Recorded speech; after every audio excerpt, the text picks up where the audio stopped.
Selamat datang di Alur Donghua. Kali ini Mimin akan cerita novel The Crown, Emperor of Eternity. Sebelum mendengarkan, jangan lupa subscribe, like, komen, dan share ya, biar Mimin tambah semangat. Selamat mendengarkan. Melanjutkan episode sebelumnya, waktu berlalu sedikit demi sedikit, dan semua orang merasa sangat tidak berdaya. Selama periode ini, mereka telah mencoba berbagai cara, tetapi pada akhirnya sia-sia. Mereka tidak berhasil menembus pertahanan penjara dewa untuk melukai Chu Kuangseng. Ayo pergi. Beberapa orang menggelengkan kepala dan memilih untuk pergi. Tidak ada gunanya tinggal lebih lama lagi. Lebih baik memanfaatkan waktu untuk yang tersisa, untuk mencari di area lain di dalam penjara kuno, untuk melihat apakah ada sesuatu yang bisa mereka temukan. Mata Wusan langsung memerah saat dia menatap penjara dewa seperti patung. Ia benar-benar merasa kesal. Mengapa anak itu bisa mendapatkan kesempatan sebesar itu, sementara dia dengan lengan yang patah bahkan tidak bisa menyesap sedikit pun. Dia tidak dapat menerima kesenjangan sebesar ini, terutama karena pihak lain adalah musuhnya. Aku tidak percaya kau bisa bersembunyi di sana selamanya. Geram Wusan dengan ekspresi garang di wajahnya. Dia akan tinggal di sini untuk menunggu sampai anak itu keluar. Sekalipun dia tidak bisa mendapatkan kekuatannya, dia tidak akan pernah membiarkan anak itu pergi begitu saja.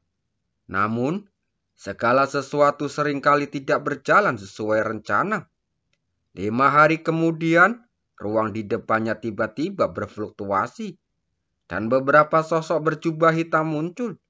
Ketika Wusan melihat sosok berjubah hitam yang tiba-tiba muncul, ekspresinya langsung berubah.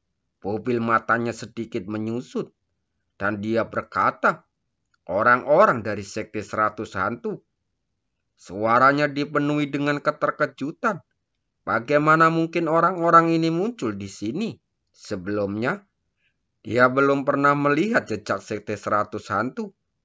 Di dunia bawah laut ini, semua praktisi tercengang ketika melihat sosok sakti berjubah hitam yang tiba-tiba muncul.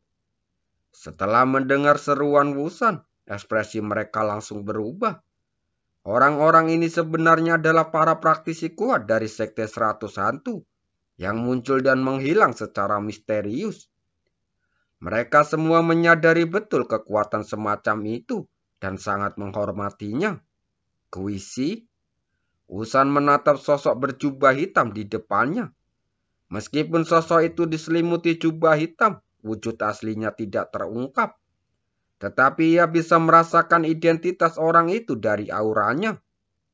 Orang ini tidak lain adalah praktisi peringkat ketiga dalam daftar kekuatan tempur. Kuisi dari Sekte 100 Hantu.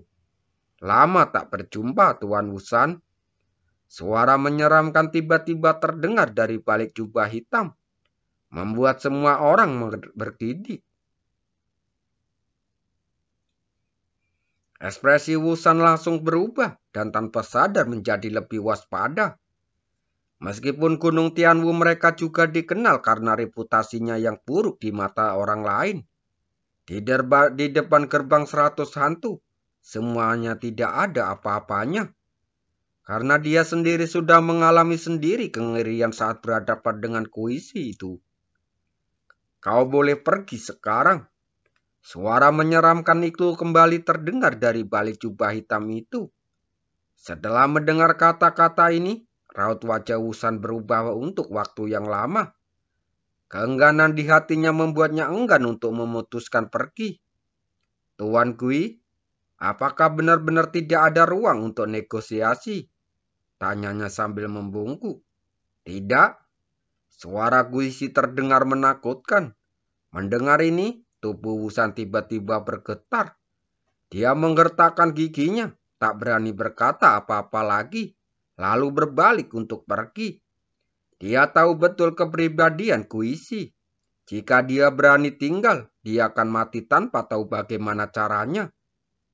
Melihat Wusan telah pergi dengan tergesa-gesa, ekspresi semua orang yang tinggal langsung berubah. Dan kebanyakan dari mereka memilih untuk mundur, karena bahkan Wusan telah menyerah. Dengan kekuatannya, bagaimana dia berani pamer di depan Guisi yang terkenal? Tiba-tiba, hanya sekitar selusin orang yang tersisa. Para praktisi saling berpandangan, lalu merasakan niat membunuh yang mengerikan membayangin mereka. Mereka pun langsung melarikan diri dengan ketakutan. Tuan, semua orang telah pergi. Seorang pria berjubah hitam berkata dengan hormat di belakang Guisi.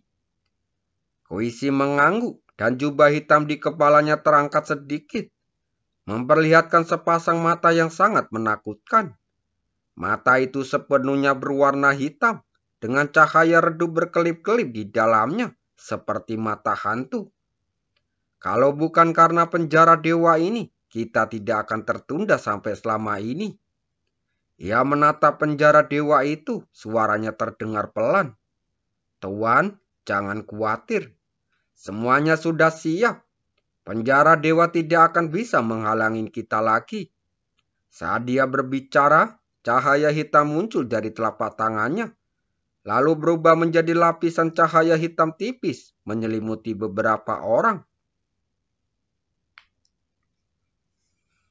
Guisi menatap lapisan cahaya itu di depannya. Cahaya redup melintas di matanya dan dia mengangguk sedikit. Benda ini adalah jejak kekuatan khusus yang mereka temukan di penjara surgawi. Dengan benda ini, mereka dapat dengan bebas menjelajahi penjara surgawi tanpa terhalang olehnya. Bocah ini sungguh beruntung bisa mendapatkan perlindungan dari penjara dewa. Kalau tidak, kita bisa saja bertindak sejak lama, kata Guisi perlahan.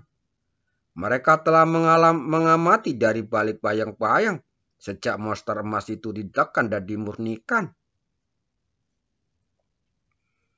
Ketika mereka melihat Wusan dan yang lainnya tidak mampu menembus pertahanan penjara dewa, mereka diam-diam pergi untuk mencari cara untuk menembusnya. Akhirnya, usaha mereka membuahkan hasil. Dan mereka akhirnya menemukan kekuatan khusus ini di suatu tempat di penjara langit. Dan untuk berjaga-jaga, mereka telah mengujinya dengan penjara-penjara dewa di laut. Dan mereka bisa masuk dan keluar dengan bebas. Ayo masuk, kata Guisi dengan suara serak. Lalu sosoknya menghilang seperti hantu. Ketika mereka muncul lagi, orang-orang ini muncul di dalam penjara dewa tanpa halangan apapun. Tuan, anak ini sepertinya tidak menyerap kekuatan itu, tanya seseorang berjubah hitam dengan heran. Mendengar ini, tatapan dingin Guisi menyapu bola cahaya kemasan itu. Saat melihat sosok muda di dalamnya, pupil matanya tiba-tiba mengecil. Anak ini benar-benar bisa menahan keserakahan. Kekuatan di sini sekuat lautan. Bagaimana dia bisa menyerap dengan kekuatannya, katanya dengan suara sinis. Tidak bisa menyerapnya? Ekspresi beberapa praktisi dari gerbang 100 hantu langsung berubah. Jika tidak dapat diserap, mengapa mereka menghabiskan begitu banyak tenaga? Ekspresi Guisi berubah-ubah, dan secara cahaya redup berkelebat di matanya yang gelap. Kekuatan ini hanya bisa digunakan ketika kultivasi kita mencapai puncak ranah Yin Yang untuk mencoba menerobos ranah laut pahit. Untuk menerobos ranah laut pahit, para praktisi sekte 100 hantu tertegun sejenak, lalu tertawa sinis. Dengan bakat master sekte, tidak akan lama baginya untuk mencapai puncak ranah Yin Yang. Sepertinya, kekuatan ini adalah kesempatan yang dianugerahkan surga kepada master sekte. Guisi tersenyum tipis, lalu melambaikan tangannya. Jangan banyak bicara omong kosong. Ayo kita keluarkan orang ini, agar tidak menyia-nyiakan kekuatan yang berharga ini. Baiklah, ketua sekte. Para praktisi Sekte 100 Hantu itu menjawab serempak. Mereka semakin mendekat ke arah bola cahaya kemasan itu. Dengan kilatan cahaya muncul di mata mereka. Anak ini sungguh hebat, mampu memonopoli kekuatan ini di depan umum. Sayangnya, dia telah bertemu orang-orang dari gerbang 100 hantu. Dan semua trik yang dia gunakan akan sia-sia. Akibatnya hari ini, anak ini hanya bisa membuat keadaan menjadi sulit bagi Sekte 100 hantu. Saat ini, pola cahaya kemasan itu sedikit berfluktuasi, dan aura semurni terpancar darinya, membuat ekspresi orang-orang dari Sekte 100 hantu semakin berapi-api. Kekuatan sebesar itu, bahkan jika mereka hanya mendapatkan sepersepuluhnya, akan cukup bagi mereka untuk menerobos ranah laut pahit di masa mendatang. Bocah, keluar!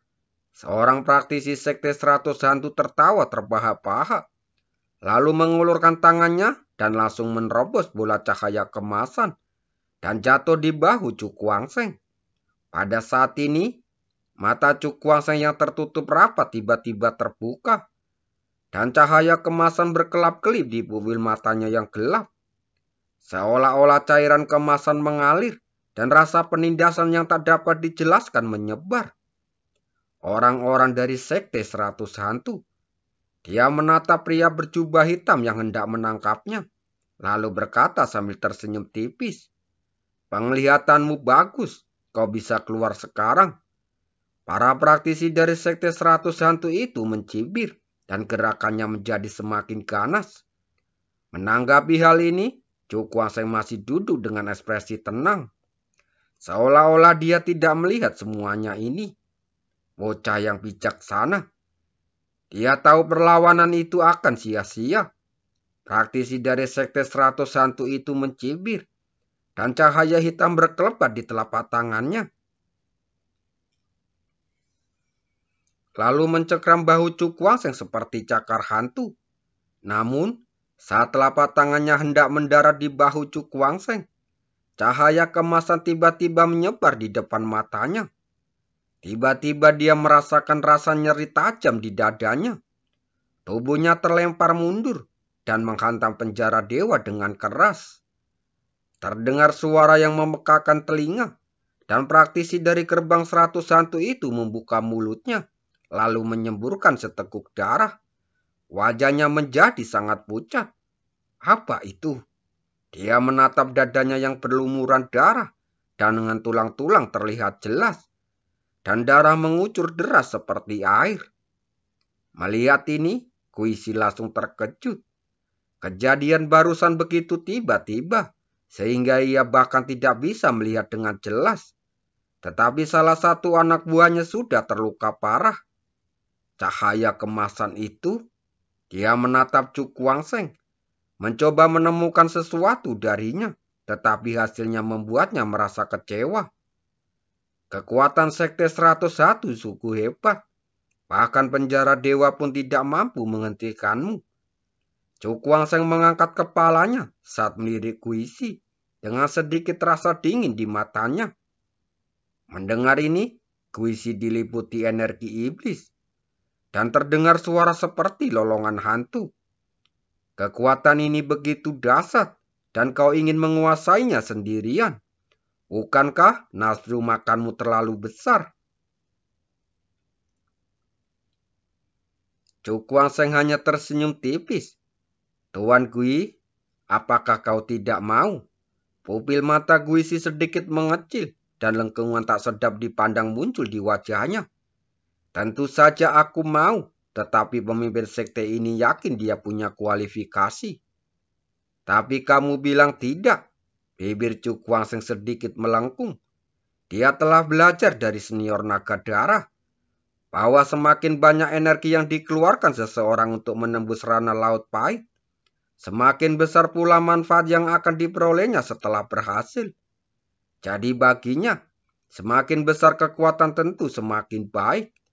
Jika Master Sekte Gerbang Hantu menganggapku tidak memenuhi syarat, silakan datang dan coba sendiri. Mendengar ini, Kuisi melirik para praktisi sekte 100 hantu yang terluka parah, lalu mengambil beberapa langkah dan berjalan di depan bola cahaya kemasan. Kalau begitu, pemimpin sekte ini ingin belajar keahlianmu yang luar biasa. Ia tersenyum tipis, dan cahaya hitam di matanya tiba-tiba berputar, dan langsung berubah menjadi pusaran seukuran ibu jari. Di dalam pusaran itu, seberkas cahaya redup berkelap-kelip, dan sebuah kekuatan hisap tak kasat mata melonjak keluar darinya. Seolah-olah jika seseorang melihat ke dalam jiwanya akan terperangkap di dalamnya. 100 mata iblis. Kuisi berteriak dingin saat ia membentuk segel dengan tangannya secepat kilat. Saat pusaran itu berputar, ribuan bayangan hantu meraung keluar darinya. Dengan taring dan cakar yang terbuka, sama mengerikannya dengan roh jahat.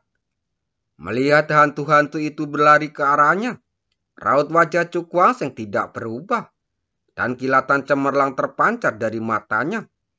Kuisi ini layak menjadi seseorang ketiga dalam daftar kekuatan tempur dan daftar kenaikan. Setiap gerakannya sungguh luar biasa. Akan tetapi, meskipun dia terkejut, tidak banyak kepanikan di wajahnya. Dan dia bahkan tidak memiliki sedikit pun pertahanan diri. Tuan gerbang hantu, semua usahamu hari ini mungkin akan sia-sia. Dia tersenyum tipis dengan kilatan dingin di matanya. Kuisi mendengus dingin dan dengan dia mengepalkan telapak tangannya. Ribuan bayangan hantu bergegas keluar dan langsung menuju sosok muda di bola cahaya. Terdengar suara aneh. Kemudian saat hantu itu hanya berjarak setengah kaki dari Cukwangseng, cahaya kemasan menyilaukan mengembun lagi, dan seekor ular setebal lengan tiba-tiba muncul, lalu mengayunkan ke arah hantu-hantu itu. Kemanapun ekor ular emas itu lewat, semua bayangan hantu meledak tanpa sangat rentan. Ekspresi Kuisi langsung berubah. Ia menatap ekor ular emas itu, matanya dipenuhi keterkejutan. Monster macam apa ini? Kekuatannya sungguh menakutkan. Tanpa memberinya waktu untuk berpikir, setelah seekor ular emas itu menghancurkan bayangan hantu yang tak terhitung jumlahnya, ekor itu langsung menuju dada Kuisi. Dengan tergesa-gesa, Kuisi menangkupkan kedua tangannya, dan cahaya hitam menyebar lalu berubah menjadi perisai besar. Perisai itu gelap gulita dengan banyak hantu yang meraung di atasnya, dan suara melengking tidak ada habisnya. Detik berikutnya, ekor ular emas itu berayun ke bawah dengan keras, menghantam perisai hitam itu. Sebuah ledakan keras bergema, dan perisai hitam itu langsung bergetar hebat, dengan retakan muncul di permukaannya. Wajah Gyusi langsung berubah total. Perisai hantu ini adalah alat pertahanannya yang paling sangat kuat. Tetapi sekarang tidak dapat menahan serangan benda itu. Apa-apaan itu? Dia menggertakkan giginya, dan cahaya hitam muncul di sekelilingnya, menyelimuti seluruh tubuhnya. Saat perisai hantu itu meledak, dan ekor ular emas itu berayun lurus, menyerbu sepanjang jalan dan menghantam Kuisi yang diselimuti kabut hitam. Kabut hitam membumbung tinggi dan tertiup pergi oleh ekor ular emas itu. Namun tidak ada pun di dalamnya, dan tidak ada tanda-tanda keberadaan Kuisi. Trik yang bagus. Mata Cukwangseng terpaku. Lalu dia menoleh ke suatu tempat di mana cahaya hitam mengembun dan berubah menjadi sosok berjubah hitam lagi. Orang ini adalah Kuisi. Ini adalah pelarian hantu dari sekte 100 hantu milikmu, kan? Wajah Kuisi sedikit malu dan dia menatap Cukwangseng dengan tatapan muram. Binatang spiritual macam apa ekor ular emas tadi? Bagaimana mungkin ia sendiri tidak mampu menahan kekuatannya? Wah, apa itu? Wajahnya langsung muram dengan mata berkilat. Cukuangseng tersenyum tipis, sesuatu yang dapat menahanmu. Mendengar ini, ekspresi Kuisi langsung berubah. Ia mengira begitu memasuki penjara dewa, dia akan mendapatkan kekuatan itu dengan mudah. Namun, ia tidak pernah menyangka perubahan mendadak seperti itu akan terjadi.